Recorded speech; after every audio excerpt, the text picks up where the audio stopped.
How about a little good news for a change? We've got some good news for patients on the waiting list for a kidney transplant.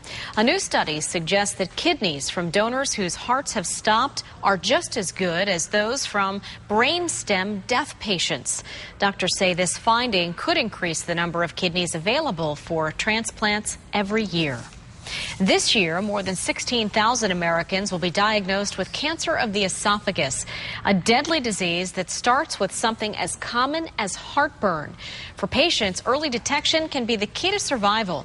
In today's medical breakthrough, News Channel 5's Roxanne Stein reports how researchers are now taking a new, less invasive approach to stop cancer before it has the chance to spread. Microwave at 1 minute 40 seconds. I'm most like everybody else. Everything that's bad for you, I like it. Lee Porter loves food, but food doesn't always love him. For 40 years, he lived with painful heartburn that led to an abnormality called Barrett's esophagus. I mean, it just felt like somebody taking a hot iron and putting it down in your throat. When he was diagnosed with early stages esophageal cancer, his doctor told him it could mean removing his esophagus.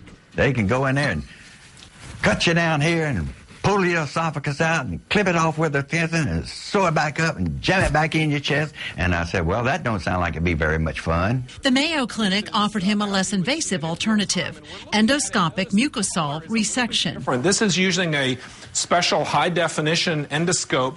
Doctors enter the esophagus through an endoscope. They locate the cancer and suction the tissue into a special device that shaves off the cancer. We place a little band around the base of the cancer, and then we use this special cutting instrument called a snare to resect that cancer. Studies showed the new, less invasive treatment was just as effective as removing the esophagus for early stage cancers. Patients who undergo full removal spend days in the hospital and face lifelong eating restrictions. The new procedure is an outpatient procedure, and patients can eat full meals 2 days later. After surgery and successful treatment, Lee's back in the kitchen, grateful to be cancer and heartburn-free and enjoying every bite. Always lick the spoon. Roxanne Stein, WPTV, News Channel 5.